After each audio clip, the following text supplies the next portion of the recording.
sabar dalam melaksanakan ketaatan. Ketika kita sholat saja, kadang kita ingin segera selesai. Kita belum bisa merasakan halawahnya. Maka dengan sabar akan terasa halawatut ta'ah. Halawah itu manis. Kareut itu akan bisa dirasakan setahap demi setahap. Dengan kesabaran. Sabar dalam menahan diri dari yang haram. Karena yang haram menarik hawa nafsu. Walaupun senang, walaupun sesuai dengan hawa nafsu, tapi kita tahan karena tidak boleh, karena haram. Di pertimbangan syara di sini. Dalam keterangan-keterangan di situ diterangkan, yaitu menahan diri dari yang haram, dari batas-batas yang ditetapkan oleh Allah, agar tidak melanggar. Dan di sini perlu perjuangan. Perjuangan perlu kesabaran. Jihadun nafsi atau mujahadatun nafsi. Kita melawan, kita berjuang mengendalikan hawa nafsu. Sabar ketika mendapat musibah. Yang paling utama sabar di sini ketika terjadi. Itu yang berat itu. Karena kalau sudah berselang waktu biasanya sok rada leler. Nah, rada berkurang waktu pertama itu. Indah sodmatil ula. Di situ nilai kesabaran itu. Ari geus rada lila mah geus loba nu ngupahan pan. Loba nu ngabejaan, loba nu nganasehatan, jadi rada leler gitu tah. Itu yang pertama itu. Indah sodmatil ula. Ketika mendapat musibah. Dan juga ketika mendapat kesenangan. Kita berpikir biasanya sabar ketika mendapat musibah dalam arti pahit. Tapi ketika mendapat kesenangan, banyak yang tidak sabar. Akhirnya kesenangan menuntun kepada kedurhakaan. Nah itu ya. Jadi menahan diri atas pertimbangan akal, atas pertimbangan syariat. Bukan menahan diri karena keur teu boga duit. Kan urang mah kitu sabar we. Keun baya ina wayahna tong judi dawuh duitna. Nah, tidak melakukan perjinahan karena sedang tidak ada uang. Itu mah bukan sabar no gitu mah. Ya. Wasabirina wasabirat. Begitu juga sabar dalam melaksanakan aktivitas hidup dan di situ kuncinya ketenteraman. Jadi ketenteraman itu kuncinya sabar. Di situ kuncinya orang bisa mendapatkan kualitas hidup. Sekarang saja banyak yang ngomong karena tidak sabar. Tidak ditimbang-timbang dulu. Ayeuna geus tamah riweuh deui bejana mah Menteri Agama cenah ngomongna ge. Ka mana weh? Ya. Disinilah ya kelihatan nilai kualitas hidup. Dengan kesabaran insya Allah itu akan muncul. Wal khosyiina wal khosyiat. Laki-laki yang khusyuk, wanita yang khusyuk dalam melaksanakan tugas dari Allah. Hudurul qalbi. Biasanya lapad khusyuk dinisbahkan kepada sholat. Karena memang dalam Al-Quran pun begitu. Apa khusyuk itu? Hudurul qalbi bis sholati. Hadirnya hati dalam salat. Ini kan bukan urusan mudah.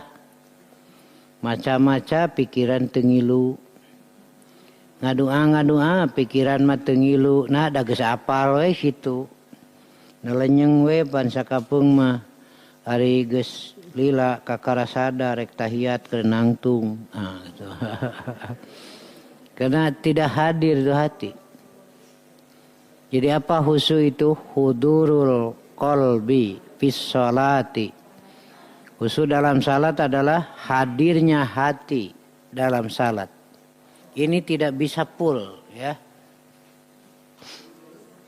Sebagai manusia lah kita akui. Timimiti nepi ka geus hate ngilu itu jarang. Kadang-kadang hate teh pan teu ngilu. Maca ngeureuyeun malah ngadua hate teu ngilu. Itu kan dalam salat bacaan itu banyaknya doa kan, hampir semuanya.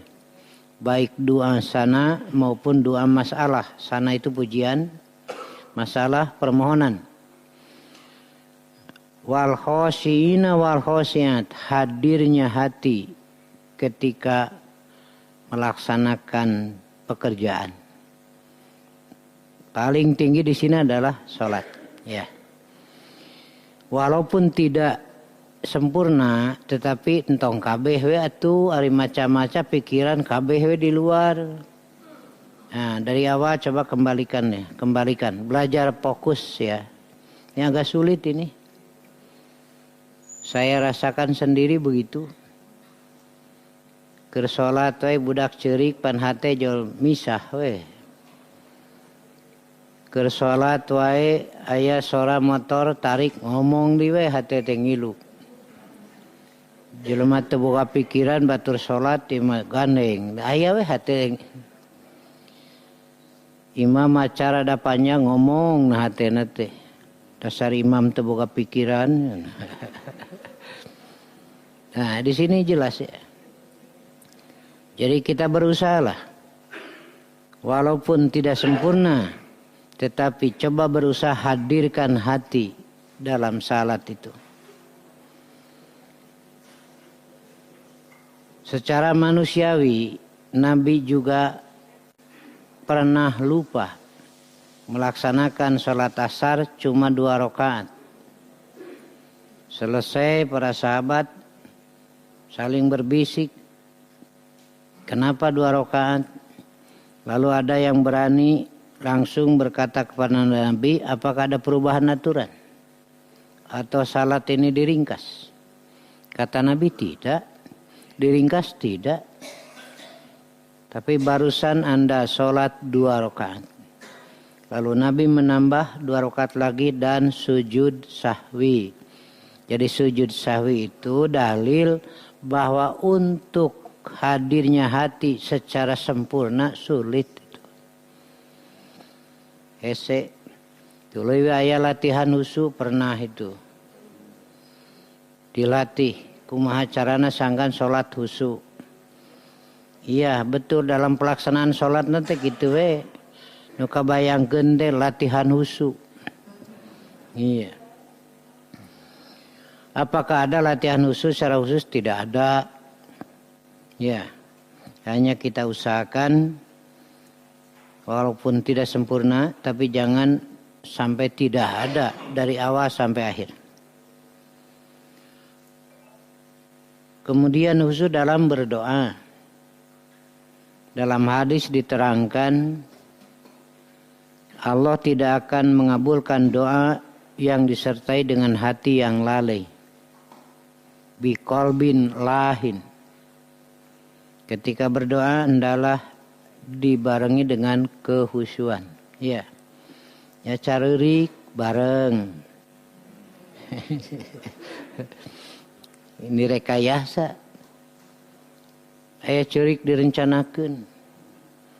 Ke tanggal sakitu urang ngayakeun acara muhasabah bersama, doa bersama, ceurik bareng.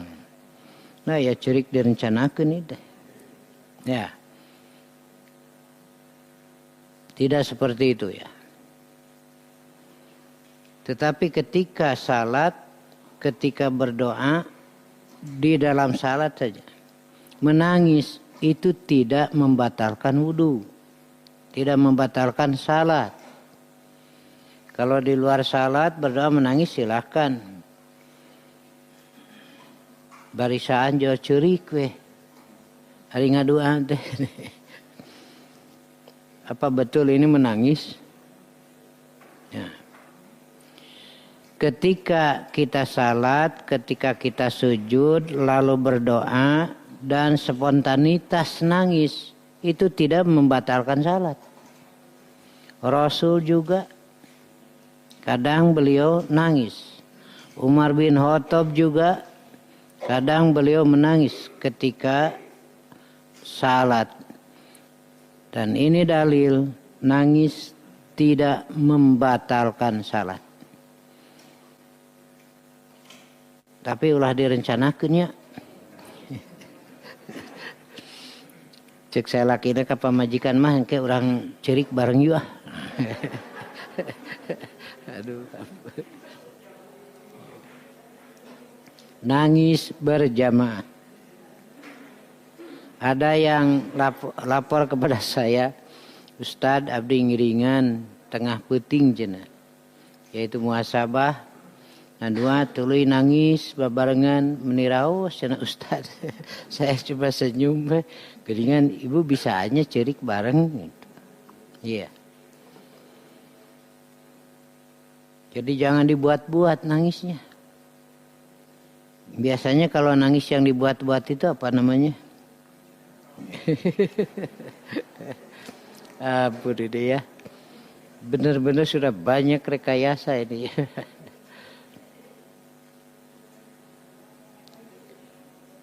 Wal mutasaddiqina wal mutasaddiqat. Orang-orang atau laki-laki yang bersedekah, perempuan yang bersedekah. Dalam hadis diterangkan ala kulli muslimin sodakotun. Bagi setiap muslim itu wajib sodakoh. Wajib itu. Apakah sodakoh dengan ilmu, dengan tenaga, dengan harta? Silakan. Ketika Rasul mendorong sodako, ada seorang berkata, ya Rasulullah, bagaimana kalau tidak punya uang untuk sodako? Kata Rasul, bekerja kamu. Kamu dapatkan hasilnya, bisa kamu makan dan kamu bersodako. Bagaimana kalau tidak ada? Rasul mengatakan, tahan diri kamu dari yang haram. Tahan diri kamu dari kejahatan, itu sodako. Amsik nafsaka anisyar. Menahan diri dari kejahatan itu sodako. Karena telah menyelamatkan orang lain. Malah saya sering menyampaikan, andaikan satu hari saja ditetapkan hari jujur, tong sadunya sa-Indonesia we.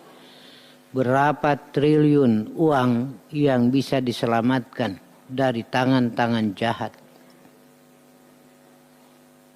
Jadi kejujuran adalah sumbangan besar untuk pembangunan bangsa dan negara. Jujur itu nilainya sangat besar. Katanya sekarang jujur itu nilai plus. Sama kejeng nilai plus hese waktu gitu. Ada kalanya kan lingkungan. Ada kalanya juga pekerjaan. Yang mendorong untuk melakukan ketidakjujuran. Malah ada kalanya jangankan di kantor, jangankan di luar, di rumah sendiri jujur tidak mendapat dukungan. Itu ya, yang paling berat itu. Jika di rumah saja tidak mendapat dukungan jujur teh. Malah menjujur teh dicarekan.